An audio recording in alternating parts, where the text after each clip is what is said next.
भाग्य को कोसने वाले लोग इस कहानी को जरूर सुने। भगवान श्री कृष्ण ने गीता में कहा है कि किया हुआ कर्म कभी व्यर्थ नहीं जाता। जो मनुष्य जैसा कर्म करेगा उसे वैसा ही फल प्राप्त होगा। कई लोग कहते हैं मेरा तो भाग्य ही खराब है। यह शब्द आपने अवश्य ही सुने होंगे या कभी ना कभी कहे भी होंगे, क्योंकि अक्सर जब हम कोई कार्य करने की सोचते हैं तो अचानक कोई घटना या संकट हमें यह कहने पर मजबूर कर देता है कि मेरा तो भाग्य ही खराब है। तब हम परिस्थितियों को कोसने और दुख मनाने में अपना सारा समय बर्बाद कर देते हैं और उस पल हमें जिंदगी में मिली अच्छी यादें और खुशियों के बारे में सोचना भी भूल जाते हैं। तो आइए इस बात को कहानी के द्वारा समझते हैं। वीडियो में आगे बढ़ने से पहले अगर आपने हमारे चैनल सनातन हरि को अभी तक सब्सक्राइब नहीं किया है तो इसे सब्सक्राइब कर लीजिए। तो चलिए फिर शुरू करते हैं आज की प्रस्तुति। भगवान श्री कृष्ण कहते हैं, एक बार एक इंसान अपनी जिंदगी से बहुत परेशान था। वह हर समय अपने आप को कोसता रहता था कि क्या जिंदगी मिली है मुझे, हर परेशानी मेरे ही सर पर क्यों आती है, हर दुख मुझे ही आकर क्यों घेर लेता है, हर झंझट मेरे ही ऊपर क्यों आता है। एक दिन इसी तरह बैठा हुआ वह खुद को कोस रहा था कि क्या नसीब है मेरा, क्या किस्मत है मेरी, क्या जिंदगी है मेरी। तभी अचानक एक बाज अपने शिकार को पंजों में दबाए हुए एक पेड़ पर आकर बैठ जाता है और वहीं पर बैठकर अपने उस शिकार को खाने लग जाता है। जब वह परेशान आदमी उस बाज को देखता है तो कहने लगता है कि क्या जिंदगी है, इसका क्या जीवन है, यह अपने जिंदगी में खूब मजे कर रहा है। ना तो इसे खाने की चिंता है, ना इसे पीने की, ना पहनने की और ना ही परिवार की चिंता।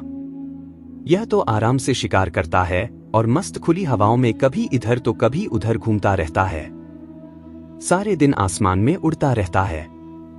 असली जिंदगी तो यही है, असली जीवन तो यह जी रहा है। फिर वह आसमान की तरफ देखकर जोर जोर से चिल्लाता है, हे भगवान, काश मैं भी एक बाज होता तो मुझे भी कोई दुख ना होता, मुझे भी कोई परेशानी ना होती, काश मैं भी एक बाज होता। जब वह 2 से 3 बार जोर जोर से चिल्लाता है कि हे भगवान, काश मैं भी एक बाज होता तो मुझे भी कोई दुख नहीं होता, मुझे भी कोई परेशानी नहीं होती। फिर अचानक आसमान में बिजली कड़कने लग जाती है और आसमान से आवाज आती है कि हे इंसान, क्या हमने सच सुना कि तू हमारी दी हुई जिंदगी से परेशान है और तू एक बाज बनना चाहता है। तो इस आकाशवाणी को सुनकर वह इंसान हैरान रह जाता है और आसमान की तरफ देखकर कहता है कि हाँ, मैं सच में अपनी जिंदगी से बहुत परेशान हूं, क्योंकि हर परेशानी मेरे साथ ही है, हर दुख मुझे ही है, हर तकलीफ मेरे ही साथ है।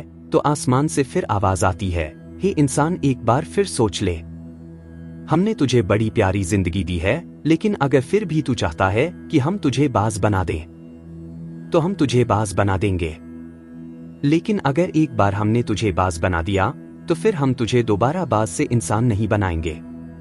तो यह आदमी तुरंत जवाब देता है कि मैंने अच्छी तरह से सोच लिया है कि मुझे बाज ही बनना है और एक बार बाज बनने के बाद मैं दोबारा कभी नहीं कहूंगा कि मुझे इंसान बनना है। तभी ऊपर से आवाज आती है कि जैसी तुम्हारी इच्छा, और वह इंसान बाज बन जाता है।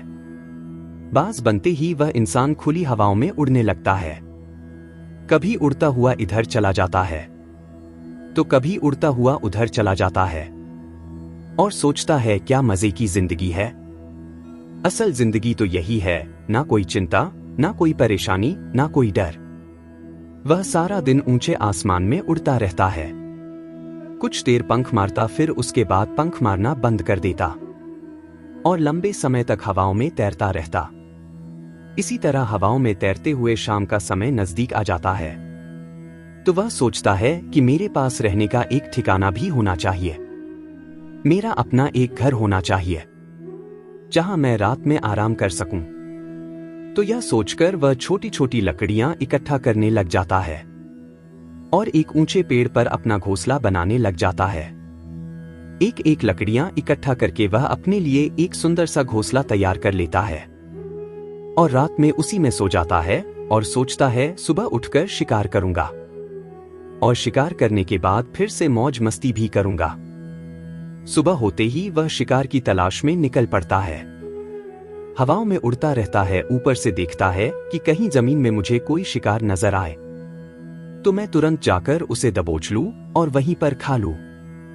लेकिन उसे कोई शिकार नजर नहीं आता। काफी समय बीत जाता है, वह लगातार ऊंचाई से शिकार को ढूंढता रहता है, लेकिन उसे कोई शिकार नहीं मिलता। फिर पास ही एक जंगल होता है। यह उस जंगल में चला जाता है कि शायद वहां कोई अच्छा सा शिकार मेरे हाथ आ जाए। यह जंगल के ऊपर उड़कर शिकार को ढूंढता रहता है, जंगल के अंदर जाकर भी शिकार को ढूंढता है, लेकिन उसे वहां भी कोई शिकार नहीं मिलता। अब शाम का समय नजदीक आ जाता है। वह मायूस होकर वापस अपने घोंसले की तरफ लौट रहा होता है तो उसकी नजर एक बीमार चिड़िया पर पड़ती है जो चोटिल अवस्था में होती है। वह तुरंत जाकर उसे दबोच लेता है और उसके पंख निकालकर अलग कर देता है और उसे खा जाता है। उस चिड़िया को खाने के बाद वह अपने घोंसले की तरफ उड़ जाता है और रास्ते में सोचता है कि चलो बीमार चिड़िया ही सही, लेकिन कुछ तो खाने को मिला। वह अपने घोंसले पर पहुंचकर आराम करने लगता है और सोचता है सुबह एक अच्छा सा शिकार पकड़ूंगा और अपनी भूख मिटा लूंगा। जैसे ही सुबह होता है वह निकल पड़ता है अपने शिकार के तलाश में। वह हवा में उड़ते रहता है कि उसे कोई बड़ा शिकार मिल जाए, लेकिन आज फिर कोई शिकार उसके हाथ नहीं लगा। काफी समय बीत जाता है। वह ऊंचाइयों पर जाकर अपनी तेज नजरों से शिकार को ढूंढने की पूरी कोशिश करता है, लेकिन उसे कोई भी शिकार नजर नहीं आता। फिर वह पास के जंगल में चला जाता है, लेकिन उसे वहां भी कोई शिकार नहीं मिलता। इसी प्रकार पूरे दिन उड़ते उड़ते शाम का समय नजदीक आ जाता है तो यह निराश होकर अपने घोंसले में वापस लौटने लगता है। तभी वह रास्ते में एक पेड़ पर आकर बैठ जाता है और सोचता है शायद आज फिर कोई बीमार चिड़िया मेरा इंतजार कर रही हो। लेकिन हर बार किस्मत मेहरबान नहीं होती है।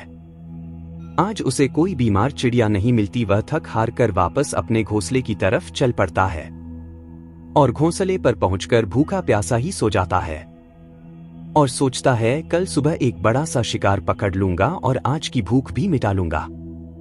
वह रात को अपने घोंसले में गहरी नींद में सोया होता है। तभी एक भयानक तूफान आता है। इस तूफान की हवा इतनी तेज होती है कि यह बाज के घोंसले को उड़ाकर फेंक देती है और बाज को कहीं दूर दूसरी जगह फेंक देती है। बाज जहां पर गिरता है वहां नीचे एक नोकदार लकड़ी पड़ी होती है जो इसके पंजे में गड़ जाती है और इसे बुरी तरह घायल कर देती है। इस तूफान में बाज का घोंसला पूरी तरह से बर्बाद हो जाता है। तूफान के रुकने के बाद बारिश शुरू हो जाती है। तेज बारिश होती रहती है, पर वह बाज किसी तरह से पेड़ों के नीचे छुपकर बैठा रहता है। बड़ी मुश्किल से इसकी रात कटती है। जब सुबह होती है तो बारिश रुक जाती है। बारिश के रुकते ही चारों तरफ खुशियां छा जाती हैं, चारों तरफ हरियाली छा जाती है। नदियां और झरने तेजी से बहने लगते हैं। सब कुछ फिर पहले के जैसा हो जाता है, लेकिन यह बाज अब पहले जैसा नहीं रहा। इसका पाँव बुरी तरह घायल हो चुका है। इसके पंजे में एक लकड़ी लगी थी, उसकी वजह से इसका पंजा बुरी तरह क्षतिग्रस्त हो गया था। श्री कृष्ण कहते हैं बाज का जो पंजा होता है वह उसके शिकार को पकड़ने के लिए सबसे जरूरी होता है, क्योंकि बाज अपने पंजों से ही अपने शिकार को पकड़ता है और दबोचता है और फिर अपनी चोंच के माध्यम से नोच नोच कर खाता है। लेकिन अब इस बाज का पंजा बुरी तरह से घायल हो चुका था और वह पिछले 2 दिनों से भूखा भी था। वह शिकार की खोज में थोड़ी देर उड़ता है कि शायद फिर से उसे कहीं कोई बीमार चिड़िया मिल जाए, लेकिन कहां बार बार कोई बीमार चिड़िया मिलने वाली थी। वह कुछ देर तक उड़ता है, लेकिन फिर भूख और दर्द के मारे थक कर एक पेड़ पर आकर बैठ जाता है। वह पेड़ पर आकर बैठ तो जाता है, लेकिन उसे पता नहीं था कि यहाँ एक और मुसीबत उसका इंतजार कर रही है। और वह मुसीबत यह थी कि 8-10 कौवों का एक झुंड मिलकर इसे परेशान करने लग जाते हैं। इसके ऊपर आकर इसके घाव में चोंच मारने लग जाते हैं। उन कौवों को भी पता चल जाता है कि यह बाज घायल है और भूख की वजह से कमजोर भी है। यह बाज उनसे बचने के लिए थोड़ा सा उड़ता है और फिर कहीं जाकर बैठ जाता है।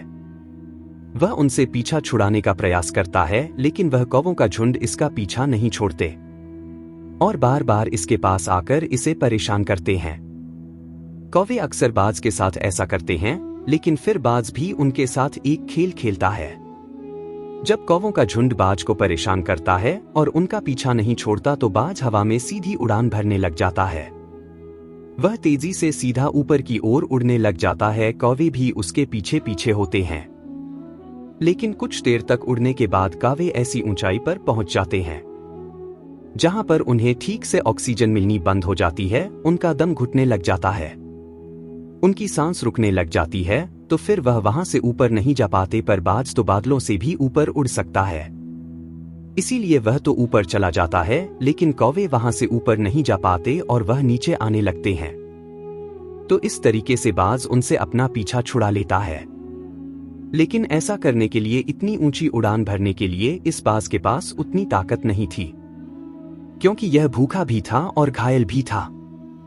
यह कुछ देर उड़ता फिर कहीं जाकर बैठ जाता और कौवे फिर से परेशान करने लग जाते। इसी तरह भूख और घायल हालत में एक दिन गुजर जाता है, दूसरा दिन गुजर जाता है, तीसरा दिन गुजर जाता है, लेकिन इस बाज की हालत में कोई सुधार नहीं हो रहा था। इसके हालात बद से बदतर होते जा रहे थे। चौथे दिन जब यह बिल्कुल खत्म होने की कगार पर आ जाता है, तब इसके अंदर बिल्कुल भी ताकत नहीं बचती और इसका शरीर इसका साथ छोड़ने लगता है। तब यह किसी तरह से उड़कर पास में इंसानों का इलाज करने वाले वैद्य जी के घर के छत पर आकर बैठ गया और वहां से आने जाने वाले मरीजों को देखता है और अपने आप से कहता है कि काश आज मैं एक इंसान होता तो ऐसे छोटे मोटे जख्मों का इलाज वैद्य जी से करवा लेता, या किसी को बता देता कि मैं भूखा हूं, परेशान हूं, मेरे साथ यह परेशानी है। लेकिन आज मैं एक ऐसा बेजुबान परिंदा हूं जो किसी से कुछ नहीं कह सकता, किसी को अपना दुख नहीं बता सकता, किसी से कोई मदद नहीं मांग सकता। यह बात सोचकर वह उसी छत पर अपना दम तोड़ देता है। वह अपनी जान की कुर्बानी तो दे जाता है, लेकिन साथ ही साथ हमें यह सीख भी दे जाता है कि आपको जैसा बनाया गया है, आप जैसे भी हो उसी में खुश रहो और उसी में बेहतर करने की कोशिश करते रहो, ना कि इस बात से परेशान रहो कि काश मैं ऐसा होता, काश मैं वैसा होता, काश मैं यह बन जाऊं। आपको जैसा भी बनाया गया है, आप उसी में अपना सर्वश्रेष्ठ करने का प्रयास करते रहो। दोस्तों, यह कहानी हमें जीवन का एक बहुत ही महत्वपूर्ण नियम सिखाकर जाती है कि हम जैसे भी हैं अच्छे हैं, बस हमें उसी में अपना सर्वश्रेष्ठ करने का प्रयास करते रहना चाहिए।